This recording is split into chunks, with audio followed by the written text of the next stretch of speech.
The man behind $1.5 million a month in insurance ads, how Oscar Gonzalez builds lead machines. Welcome to the Modern Insurance Agent Podcast. We're your hosts, David and Al Denning. What happens when a millennial couple dives headfirst into the insurance world, scales $1 million remote business, and decides to share the journey with the world? You get the Modern Insurance Agent. Here, we reveal the messy, magical, and sometimes hilarious realities of building a business and a life you love. From traveling the globe to building remote teams. Yes, even working remotely on top of a mountain in the Philippines. We're sharing insights, strategies, and plenty of laughs to help agents and entrepreneurs succeed. Because, let's face it, success isn't just about hitting numbers. It's about designing a life that works for you. So let's dive in and build something extraordinary together. Welcome back to the Modern Insurance Agent Podcast. If you've ever felt overwhelmed by ad tech or feel like you're throwing money at leads without results, today's guest is the one you wish you would have met sooner. So before we dive in, though, you can grab all the show notes that we put together, resources, as well as how to connect with our awesome guest. If you go to jumpstartgonow.com/podcast, we already put it together for you, so go grab it. So today we're diving in with our guest, Oscar Gonzalez, who, the founder of Scale My Social, manages over $1.5 million a month in monthly ad spend for top insurance agencies, from creative to call routing to AI-powered lead distribution. He's helping life and health pros build predictable pipelines and ditch lead vendor drama. Leech as much as possible, right? So let's dive in. Welcome to the show, Oscar. Thank you, man. Appreciate you having me on. I've been wanting to connect with you and your lovely wife, man. I always see you guys out there and doing the organic thing. So I appreciate you having me on, and I think we're going to get some good info for all the viewers and listeners. So happy to be here. I know we'll have a great discussion, especially if it's like our previous chats we've had on that. And Elle and I have fun on social, and as much fun as the digital world is, both for generating opportunities and leads, as well as doing social media content for insurance as well. I always enjoy in person. So I know we're just chatting about hopefully going to meet up in person, maybe even later this year as well. So we'll get to have fun with that. But agents, in today's world, your clients all over your state, all over the country. For those of you that work across the nation as well, the virtual is just part of our daily lives. So we want to talk about how do we create these opportunities, these especially quality opportunities for growing your insurance business. Now we're going to dive into today of exactly what Oscar has developed out in his area of expertise. And so I find the best place to start is the beginning. We don't got to start, necessarily at birth, but we can start about where maybe Scale My Social got started.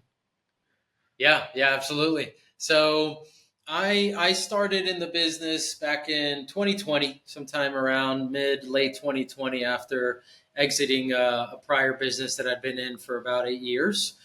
Prior to insurance, I was in e-com, and I grew a business, just selling products online before Amazon became Amazon and Walmart and all the big boys came in. And when I got out initially, it was kind of like, maybe I'm looking at kind of an early retirement. What am I doing? And a few months later, it was like, I'm bored to death. I need to find something to do. And insurance was where I kind of stuck my foot in.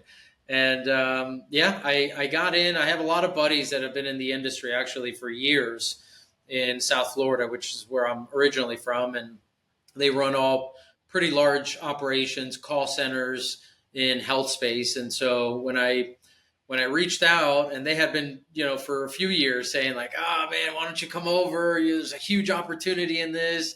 I know you're doing e-com, but this is awesome. And my background before e-com is really sales. I ran pretty large phone rooms and call centers, and then I kind of got burnt out, and that's what led me into e-com. So by 2020, I was kind of ready to dip my foot back in the water. And so I did. I came in, I became a media buyer for a large call center operation in South Florida, and was kind of helping them transition from a lot of age data, call center transfers to more of like the digital lead generation. And I did that. So I got a real chance right off the bat to learn the back end of a pretty large operation in insurance, which gave me huge insights and a really great like running start on things. And about 6 months later, I really decided, I think I can do this. I think this is an interesting industry. I think there's a lot of room out here. And I was looking at a lot of the marketing that was being done in insurance, particularly in health at the time.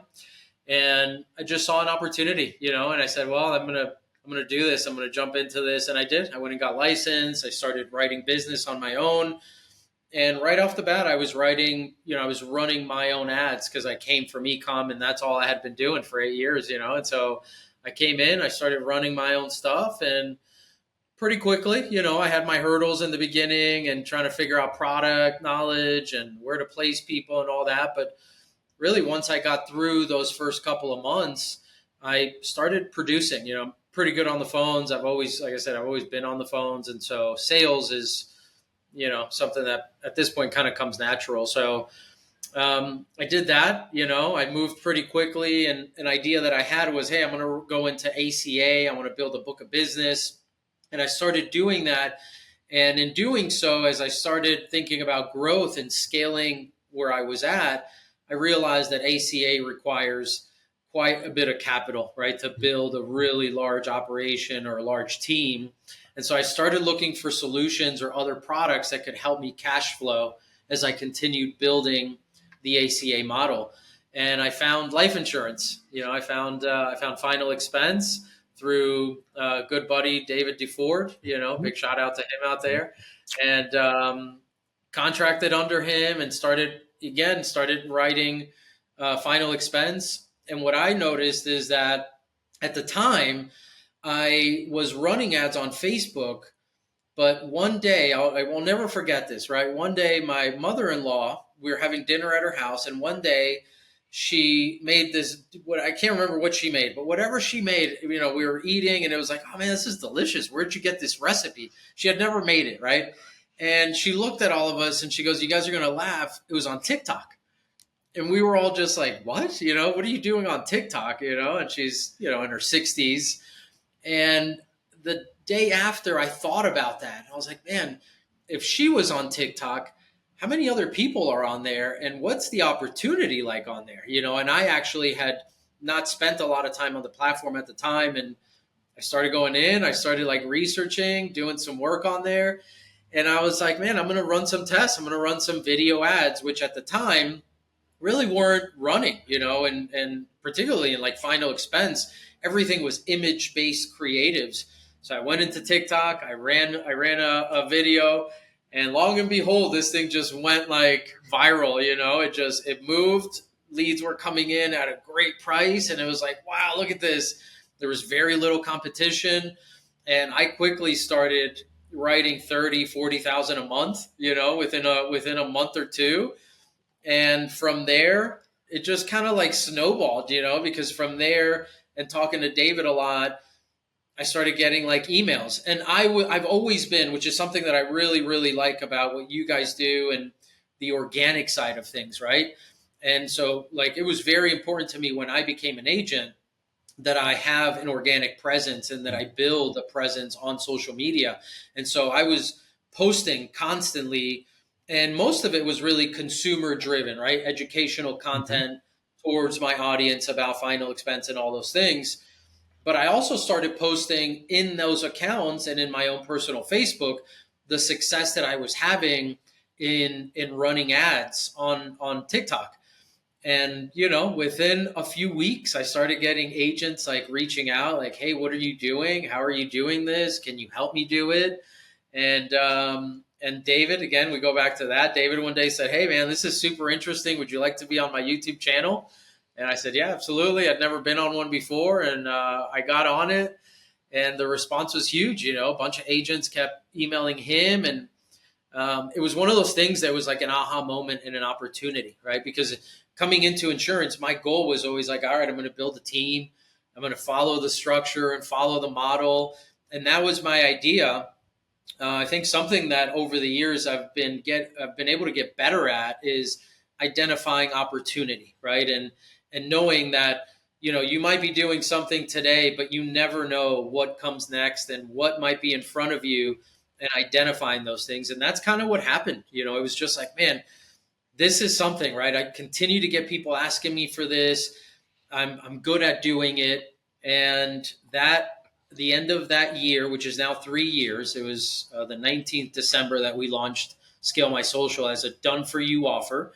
And I'd never done anything like that, right? Again, all my experience was e-com and affiliate marketing and all the product sales. And I jumped in. I didn't know anything about high level.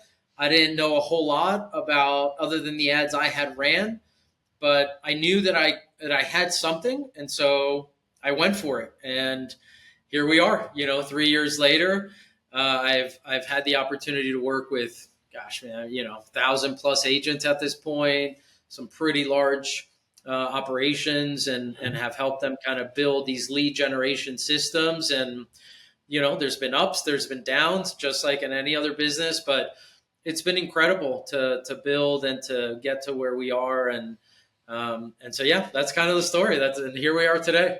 An incredible journey. And there's one thing as we'll come back, but I wanted to highlight, get your take on and kind of insight. Like, that's a journey across like multiple industries.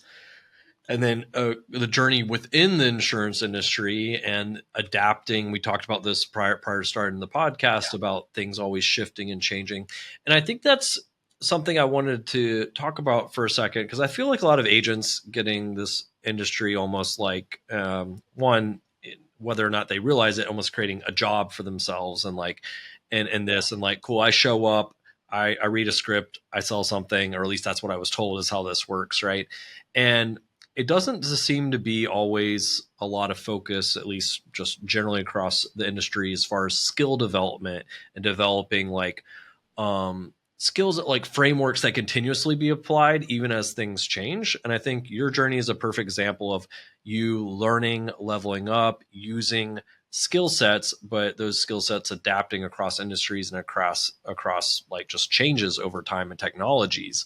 And something really, what would be some maybe piece of advice for agents on, hey, these are the skill sets, these things you should be learning or at least acquiring knowledge of, even if it's going to be hiring someone to be doing for you, but that are things that are I can apply ongoing even as things shift and change. Because like as marketers like yourself, like we're always testing, we're always trying things like, let me hop on TikTok and try this video ad that went viral, and I discovered a whole new untapped area for generating opportunities.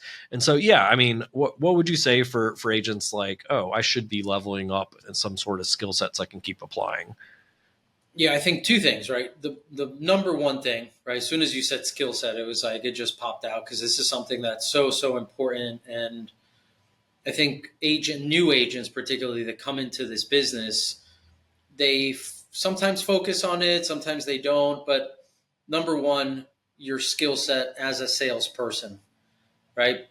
Because that in itself is, for me, the foundational piece of how you can start, right? And no matter where a lead comes from, and I see this every day, right? Because I have, from all the clients that I have obviously some that are really high producers, like really strong closers, all the way down to, I just started in sales, I've never sold anything, I was a teacher for 30 years, help.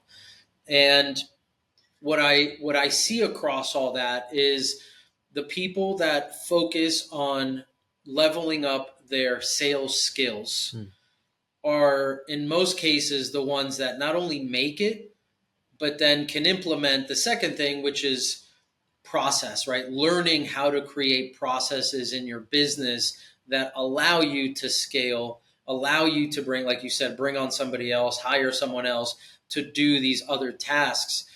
It's really hard to do those things if you're not good at process, right? If you're not good at trying from the beginning as best as you can to establish some sort of structure within, marketing, sales, admin, and all these different pillars within your business.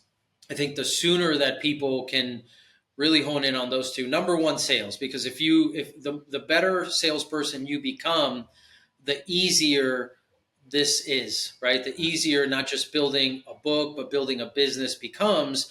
And then it allows you to be able to train others and teach others how to sell and how to convert. And I think I wouldn't say a lost art, but I think the way that the insurance business is kind of presented to people, it's like, hey, this is super easy. Just here, read this script and follow this, and you're going to be great. You're going to make a ton of money in like 30 days. And that's just not true, right? For some people that have that skill and maybe come from other sales careers or other sales positions, it's easier. But for those that have never sold, that are just getting into something, they come into this business and they get smacked in the face, right? Because sales is not as easy as everybody thinks it is, and it is a real skill. And so I think leveling up your skill of being a salesperson is number one thing that I think everybody should be focused on. And obviously that can be through your uplines. There's so many sales coaching programs out there. There's so many great people out there that just post about sales and getting better. And so I think that's really important. And then, like I said, the second one is process. Try to implement process and learn how to start structuring your business as soon as possible, right? Don't wait. Try to figure those things out now so that when you do get those pieces of success, when you start getting to those places where it's like, wow, I'm making some real money here. Are you working for your business or are you actually running the business, right? And so process, I think, is probably the second biggest thing. I love it. I mean, yeah, it's impossible, especially at higher levels without the processes, right? Like, and for those that are listening, Oscar, not just working with individual agents, but some of large organizations, when you have thousands of agents and process, and like you have to have the systems and the repeatable processes in place. You can't just, let's just wing it with thousands of agents and stuff in there. And so, and that's become so key. And you're able to help them with delivering these opportunities to all their agents at those levels, which is incredible. Like a lot of people, spending 10, 15, $20 a day on Facebook ads. You're over here like, I got $1.5 million a month. Like, if Facebook's down, it's a big concern because, and not just Facebook, obviously a lot of different platforms you leverage, as you mentioned earlier, but with that ad spend. But what mistakes do you commonly see agents make before they start working with you, right? Like what are agents either trying themselves or just doing wrong, just like, that you commonly see? Yeah, this is a great one. This is a great one because it happens over and over again. And no matter how much guidance, how much content I put out there about it, the one thing that I really see happen over and over again is agents, even agencies that have been accustomed to just buying leads, and that's the system that they've been on. And now they get to this place where they say, all right, I think I want to generate my own leads. And they start doing that, whether it's with us on their own, with somebody else. The expectation of how long it's going to take to really build that marketing engine, right? To really build an audience within any platform, not just Meta, right? But any platform. And a lot of people, the thought is like, well, I'm paying for these ads. I should be getting exactly what I'm looking for. But that's just not the case, right? And so I see a lot of agents that come into this business, go into running their own campaigns. They start an ad account brand new. It's never been seasoned. There's never been a dollar spent through it. And they start spending $40-$50 a day. And a week later, 2 weeks later, 3 weeks later, they're turning it off and Facebook doesn't work or TikTok doesn't work. This is a scam. It's bots. It's this, it's that. And it's not properly understanding what it takes to actually build an audience within a platform and optimize, grow, and continue that process, which is truly never ending. And so I think that's huge, because if you have the wrong expectation of doing something, you're likely not going to see it through, right? Because your expectations are going to cut short and you're going to quit. You're going to go a different direction before you ever actually gave it the opportunity. I was talking to an agency owner a couple of weeks ago, and we talked about like that picture that you always see of the person that's like picking underground and they stop like a foot before they reach the gold. And it's such an incredible depiction of business and what it takes to build something. And so when people get into running their own ads, building an audience, building campaigns, I always say it's just like building a very small business within your business. It's not going to happen overnight, right? Audiences take time to build, to optimize, to improve. And it's time x money. Those are the two factors that help you build and grow an audience within any platform.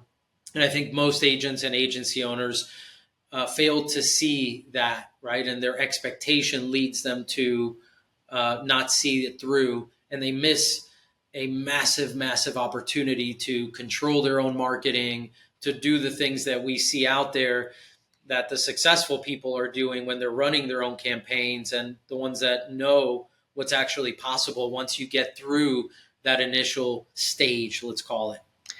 Yeah, I think a lot of agents don't know that does not just overnight that happens, right? Maybe they're used to dealing with lead vendors. I put money in and I get something out. It might not be good, but I get something out if I put in, right? But that importance of like committing to that period as well as with realistic expectations being a big factor. But I think another factor, not just in insurance, but just in a lot of things in life that seems to be a common trait to those that are successful is like delayed gratification of the like being able to take the time, put stuff in place, be disciplined and consistent to end up with those goals, right? Like just like investing, compound interest. Like I put this in place, I delay that gratification. I'm not playing the lottery for instant, hopefully gratification and not hitting it. I do that delayed, right?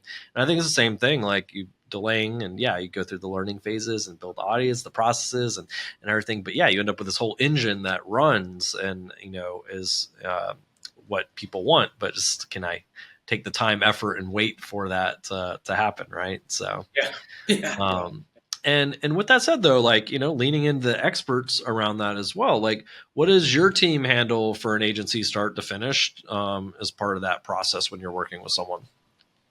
Really all of it. From the very beginning of like strategizing to understand where that agent is, now more than ever, right? With the introduction, particularly on platforms like Meta, that now we're dealing with things like special ad categories, and you really have to understand and strategize on where you are in your journey of being an agent to be able to properly structure the campaigns and shift, optimize accordingly, right? And I say that like the difference, right? The difference between, let's say, a brand new agent that's never sold anything and is really just trying to get their feet wet, trying to get the discipline of dialing, what it's like to dial every day, what it's like to have somebody hang up on you and do it again and again and again until they reach success, until they reach a presentation, a sale, right? All the steps that they take to move forward in this business. I think that is really important. So we help them strategize, right? And if they're a more seasoned agent or agency owner, then our strategy to roll out a campaign is a little bit different, but we handle that. We handle all the creative process, which is a really big part, right? We've at this point have done thousands and thousands of creatives for the insurance world, specifically life and health. And so we manage that through a lot of videos, images as well, but we still rely heavily on a lot of videos. So we go through that process, the entire creation of campaigns, the management of those campaigns, scaling, optimizing, and then of course the introduction of what happens once that lead is actually generated, right? Am I dialing it off of just my cell phone? Am I working off of a spreadsheet? And so the introduction of technology, obviously like CRMs, AI automations, all that stuff, we link, connect all of these pieces for agents and agency owners And again, depending on those levels, we get even more detailed, right? You mentioned when you were introducing the lead distribution, like AI lead distribution for an agency, how important it is. Like if I generate, particularly for LOA models, right? If I generate 1,000 leads to give to my team of agents, am I just round robining, leads to each one without really understanding KPIs and who should get my leads before somebody else? And so having lead distribution systems are really foundational in success for LOA models and larger operations. So we manage and run and create all of that from front to back. I love that, and by covering that, hopefully agents listening realizing how much goes into these process systems and lead generation on that side. I think a lot, maybe still even today, have the misconception that, oh, it's give me an image and some copy and the targeting, and you just run that thing forever, right? And that thing's immediately successful, and right.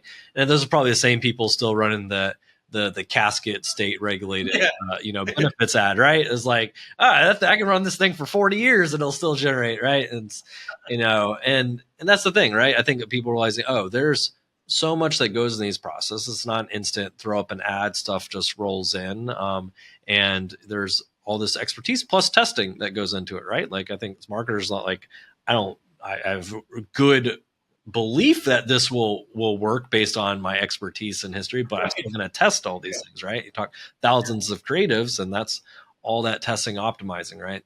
And moving it with part of the technology you mentioned for even distribution, but also like how are you layering AI into the ad management, creatives, and even support? How's that kind of working? Are there any tools that you're loving already?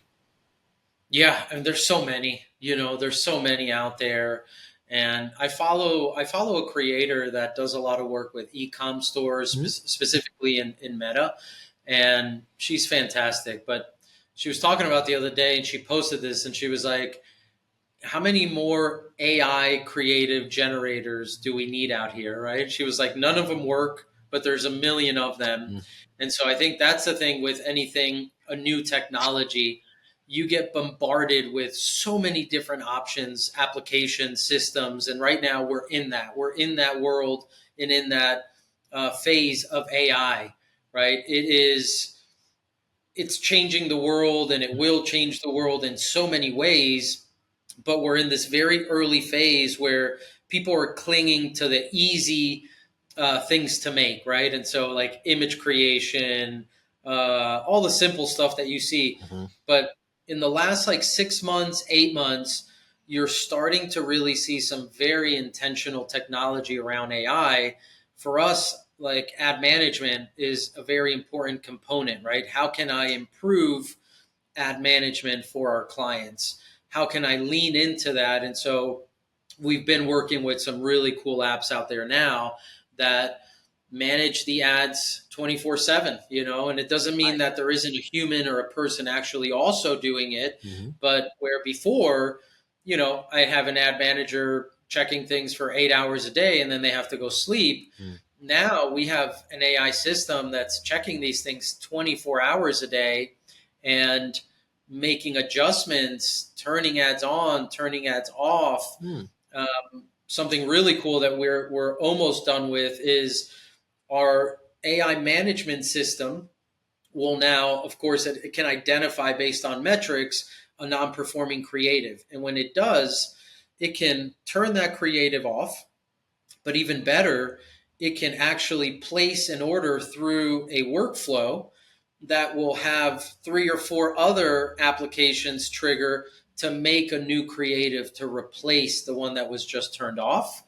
Same thing if it identifies a creative that's working really well, the system will send that order into the other and through the workflow into the other applications to then create another video. And it will bring things like 11 Labs and Pika and all these different really cool apps that are out there automatically without me having to prompt a script or do any of those things. This will actually create a script, voice it, make a talking head, or send it to an actual actor or actress that we have in our portfolio.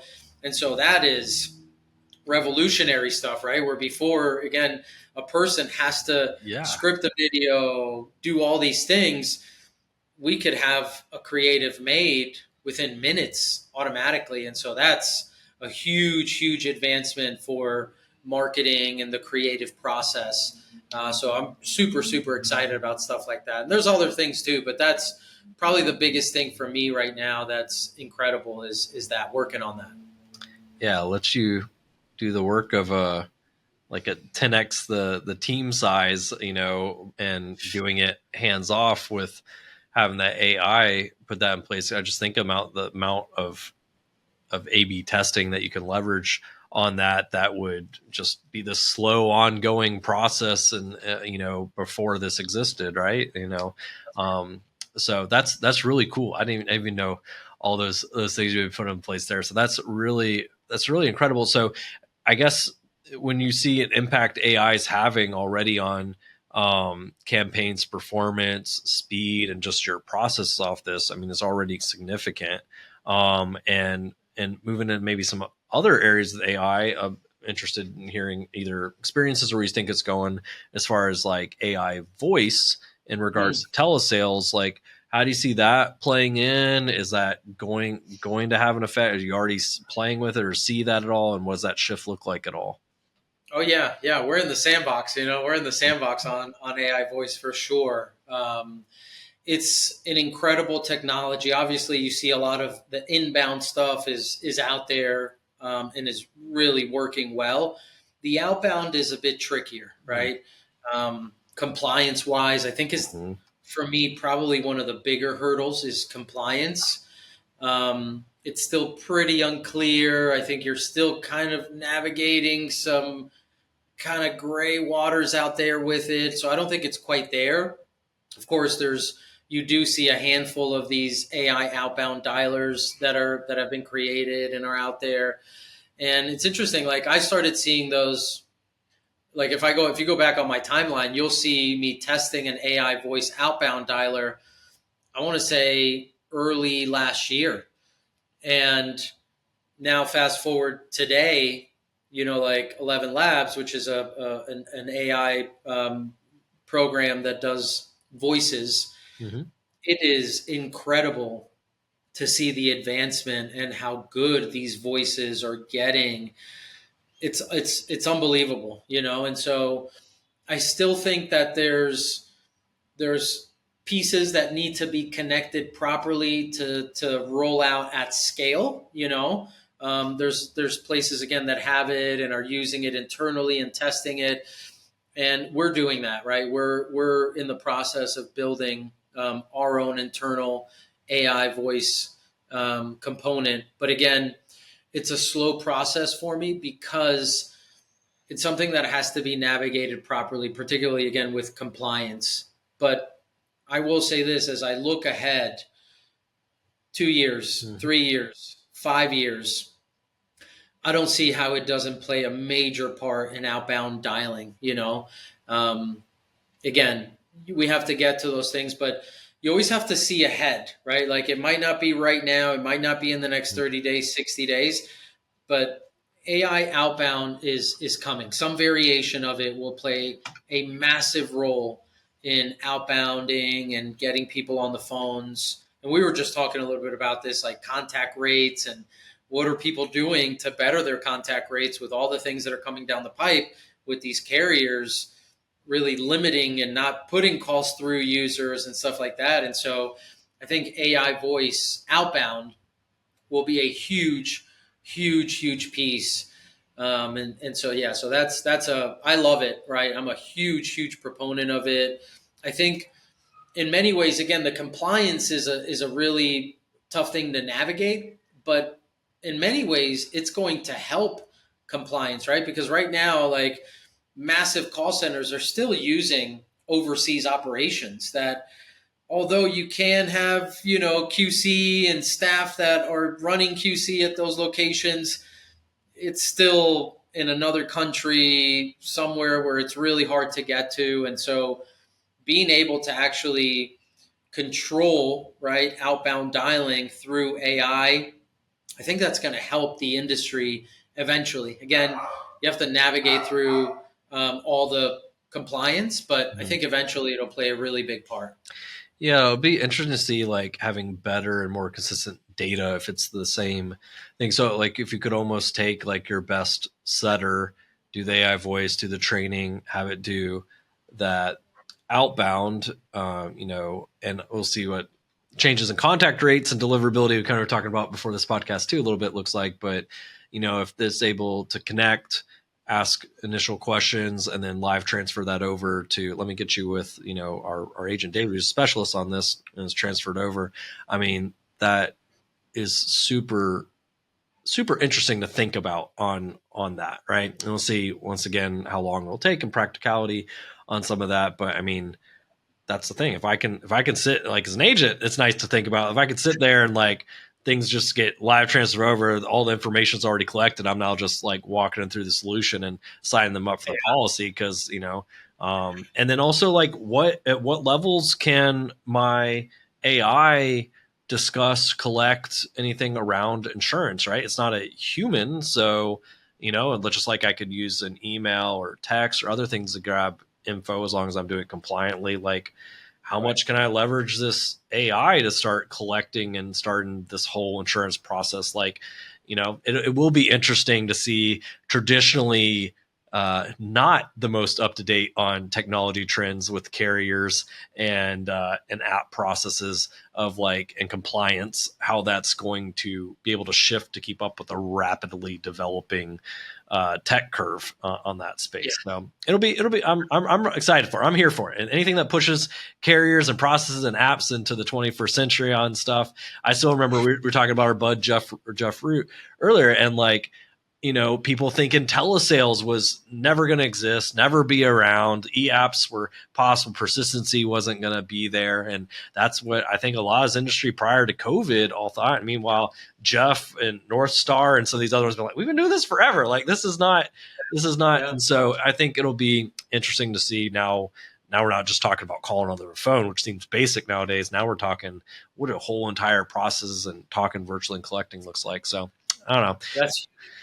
That's a big opportunity. I think the carrier side of things is massive. I mean, and agents listening, it's like some of these e-apps that you're using out there, they're like made on MS-DOS, it feels like, you know what I mean? And so, excited to see that stuff advance because it needs it for sure. Well, and it has to come from top down, right, with a lot of things, right? Like, agents could be cutting edge and want to use all these things, but unless they have the way to actually utilize them and approval from the top that we can do these things, like how long did text to enroll and certain things take to come out, right?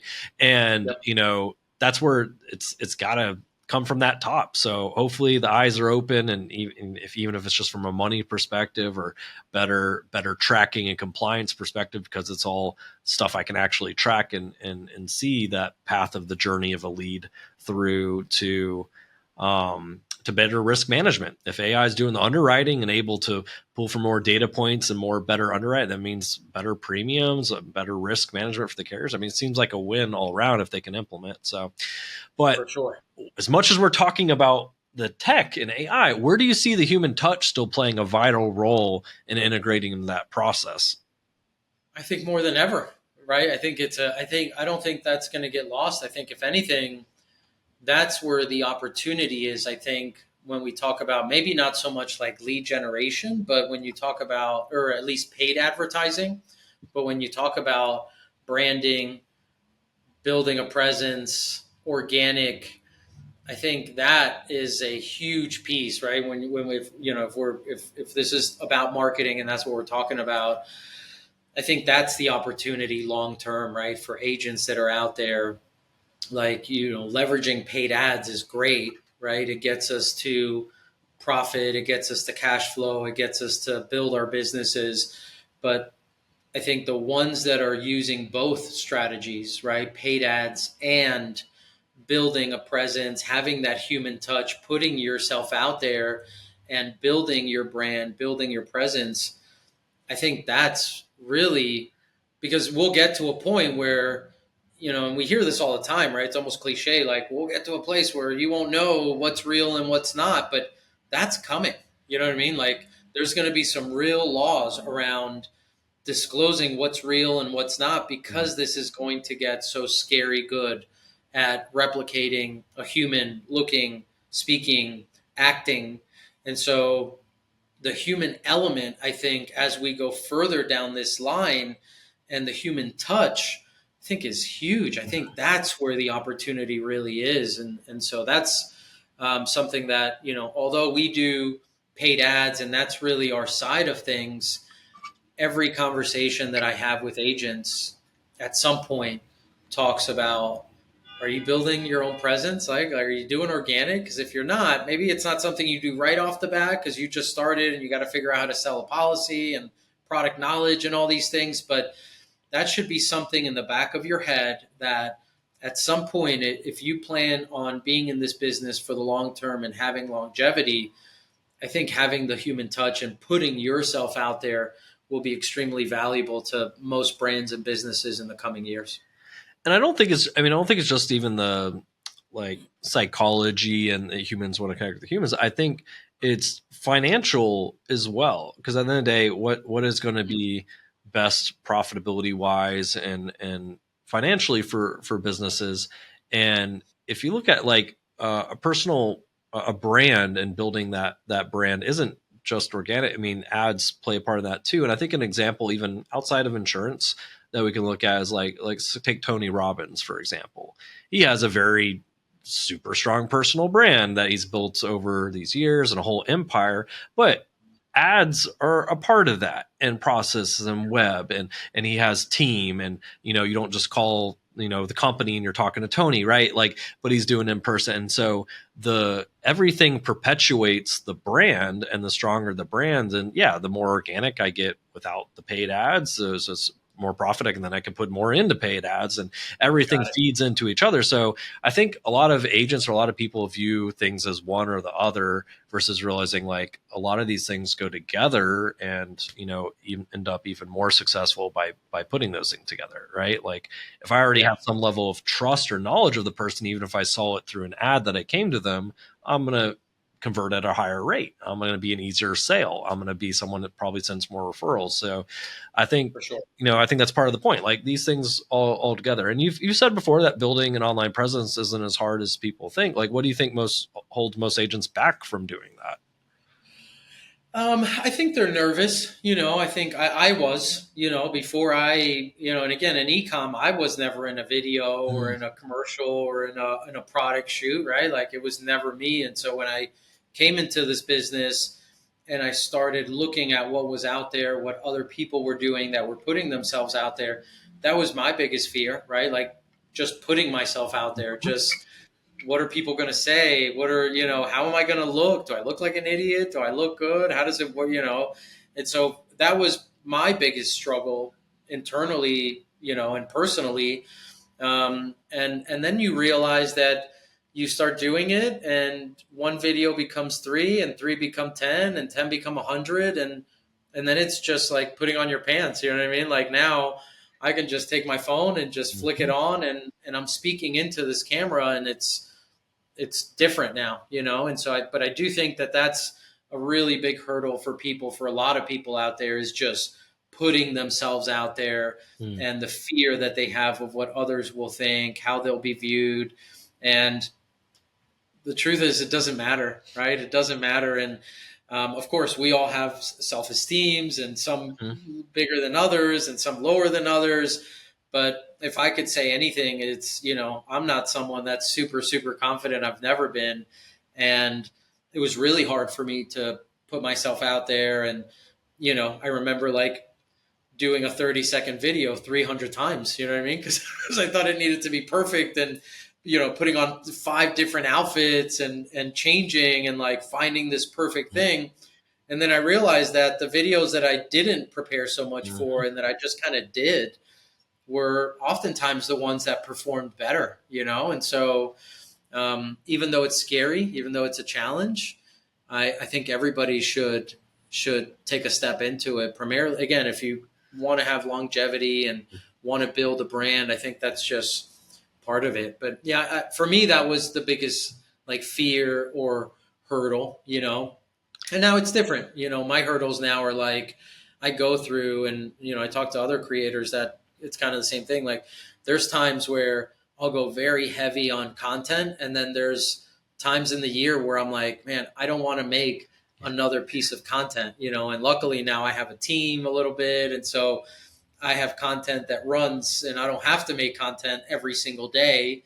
But I go through that, right? It's still a struggle. It's a different struggle, but I do have struggles. And I think it's important for people to know that even the people that you see out there that are uber successful and have huge followings and look great on camera, they have struggles internally as well when they're making content and when they're posting and doing all this stuff. And so it's just about starting and doing it.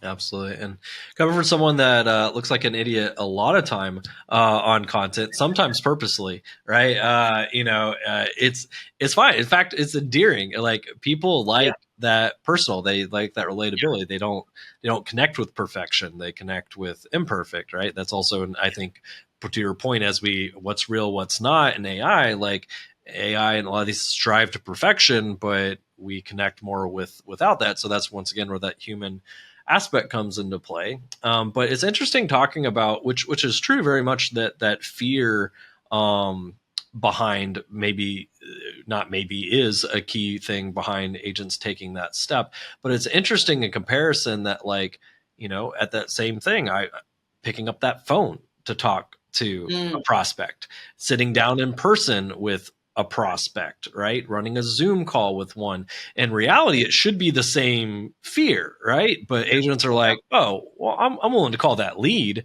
and I'm worried what they're going to think you're talking about, but that's fine. But as soon as it's like I'm going to do something and put it on social media, for example, it's well, I'm scared. I'm not a social person. I don't want to be on camera. It's like, aren't you on camera for all your meetings? That's different a little bit, right? But it's like, is it though? Like, so it's interesting. It is mental, right? Yeah, it's a really good point you make. Yeah. Agents will take that rejection all day on the phone, but as soon as I put a 30-second video up on a platform, let's be honest, the organic comments tend to be way friendlier, nicer than when it comes to some ad comments. Listen, the comments I get on my ads, they're interesting to say the least, but organically, usually it's supportive and it's great. And someone has something not great to say, usually just walk along, right? And so it's I don't know, it's interesting perspective, right? So but yeah, so what's some advice that you would give to someone that's maybe just going to start creating content, and is there a type of content or platform that you maybe think is undervalued, which I know we were talking about one earlier that I think is interesting. Yeah. Let's talk about it. I'm happy to go over that. So, I think just starting, what type of content, I say this a lot, like I was at recently at 8%, I was on this panel with other marketers, and everyone kind of had their own perspective on what type of content you should be making. And there was a younger guy, really, really young, maybe early 20s. And he was just like vlogging type of content, right? It was just like putting his day-to-day stuff out there, and it was doing great. It's getting a ton of views, a ton of stuff coming through. And so that's one type. I really lean on more the educational, right? Educational content. I think there's still a really big opportunity in helping others understand the struggles that they have from not being able to know what's the difference between private health and ACA, what's a deductible, what's, living benefits, all these questions that people have every single day that sometimes keeps them from buying insurance, from making a choice, and they just stay the course versus maybe exploring a different option that could be better fit for them within an insurance product. And so my recommendation is always that. And I also say that because that's what I used, when I came on. The first thing I did was research what are the top searches that people have in final expense and health insurance. And I made content directly to that. I'm not someone, I don't have like a lot of creativity when it comes to content and filming. And so that's a lot harder for me. And so I found I found it much easier to have more structure and just to like, okay, people are searching these terms. I'm going to make content very direct to answer those questions to people. And that's what I did in health insurance. Mm. And like specifically on TikTok, that's all I did. It was just the redundant stuff over and over again, deductibles, out of pockets, co-insurance, all that stuff. But a year later, I was getting 15 to 20 booked appointments organically every single week. I mean, it became automatic, and so that's my recommendation. I think everybody's got to find their own way because there are different pillars and different types of content. But educational is one that I think is easy to follow, structure, and deliver. And then what was the other part of what? Oh, and then platforms to kind of go after. So, we talked about it, right? I think Pinterest is a really, really interesting opportunity right now. I think Reddit, when you and I talked last, like Reddit is a really, really big opportunity because Reddit now, since they made some of those updates to their platform, like Reddit comes up on searches now constantly. And I think more and more people are getting accustomed to searching something and then seeing, post on Reddit about it, and they're going on there, right? And we just talked about it. It was like me, this weekend I went down a rabbit hole on Reddit, and it was like 4 hours later, I was like, oh my God, what just happened, So Reddit, I think, is a really, really interesting platform because it captures people's attention. And so if you can play that game and how that content is made there, I think that's a big opportunity. And then Pinterest, I think, is a massive opportunity. It's mainly female driven audience, but it's the largest concentration of higher income audience on any platform, right? There is no platform that has that many higher income earners on it. And so if you think about like annuities, IULs, private health, these are really, really great products to showcase and to connect with an audience on Pinterest. I love it. Thanks for sharing that, Oscar. I really appreciate taking the time. Join us. One final question to kind of wrap up, and we'll definitely do more of these. Is I love nerding out on ads and social and marketing and testing and all these things. But what's one thing you wish more agents understood about advertising? I think we said it before, the expectation and what it actually takes to build a marketing machine, right? Using paid ads that you control, that you own, and how different it is, right? Like when you look at a lead vendor in some of these cases, these are companies that have ran millions of dollars through an ad account, have completely seasoned large audiences that they're now tapping into to deliver leads to somebody when they place an order. But I think when you're starting your own ad account, when you're starting that machine, I wish they could kind of understand and see what it actually takes, the time X investment that building something like that is. And it's very doable. And again, like when you take a step back and you look at it, it's like, okay, if it takes us 60 days to get this thing optimized and really humming, really delivering the results that we're looking for, if it takes 90 days, but it delivers for years to come, wouldn't that be worth doing it? And so like what you said, that instant gratification, I think a lot of people are looking for, well, I need it now. And of course, people are on budgets. They got to pay their bills. And so there is a real friction point there. But I think, I'll leave with this. Like if you're thinking about generating your own leads, if you're thinking about building a machine like this, you have to have time. You have to have some money because it's not going to happen overnight. And so that's a very important message.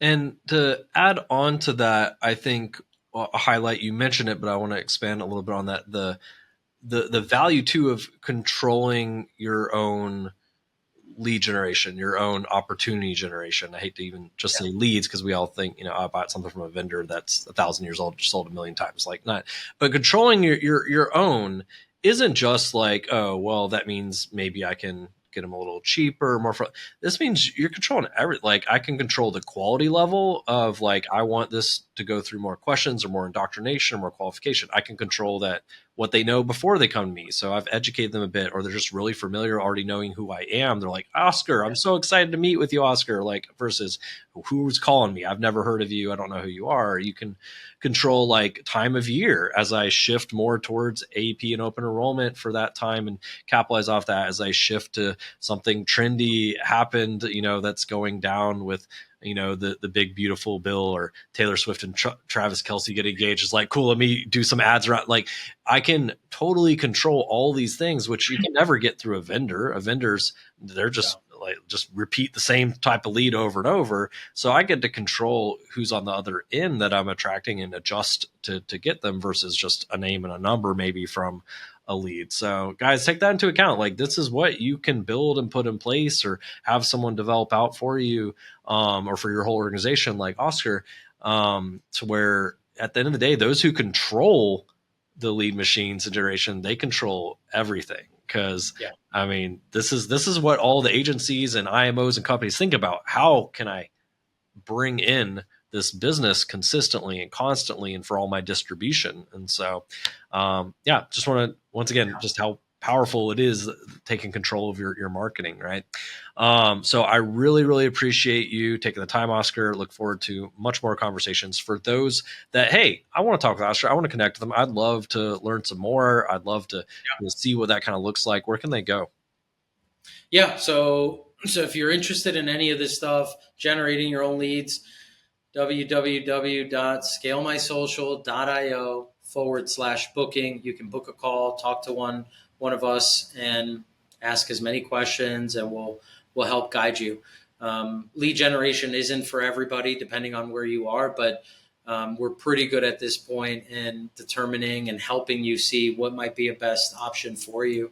And we're here to help. We've been in this business now for, again, going on 5 years, and I feel really good about what we've been able to do. And again, there's times where I'll tell somebody, like, I think you should just stay the course, keep buying leads. You're not there yet. And so just know that if you come to us, that's who we are, right? We're not going to force you. We're not looking to force you into doing anything. If we can help you, we're going to help you. If we can't, we part as friends. I love it. Thank you so much, Oscar. Guys, we'll make sure to include that along with the show notes and resources, everything. If you go to jumpstartgonow.com/podcast, all that will be there for you guys. Thanks once again, guys. Thank you for joining us on this episode of the Modern Insurance Agent Podcast. We'll see you on the next one.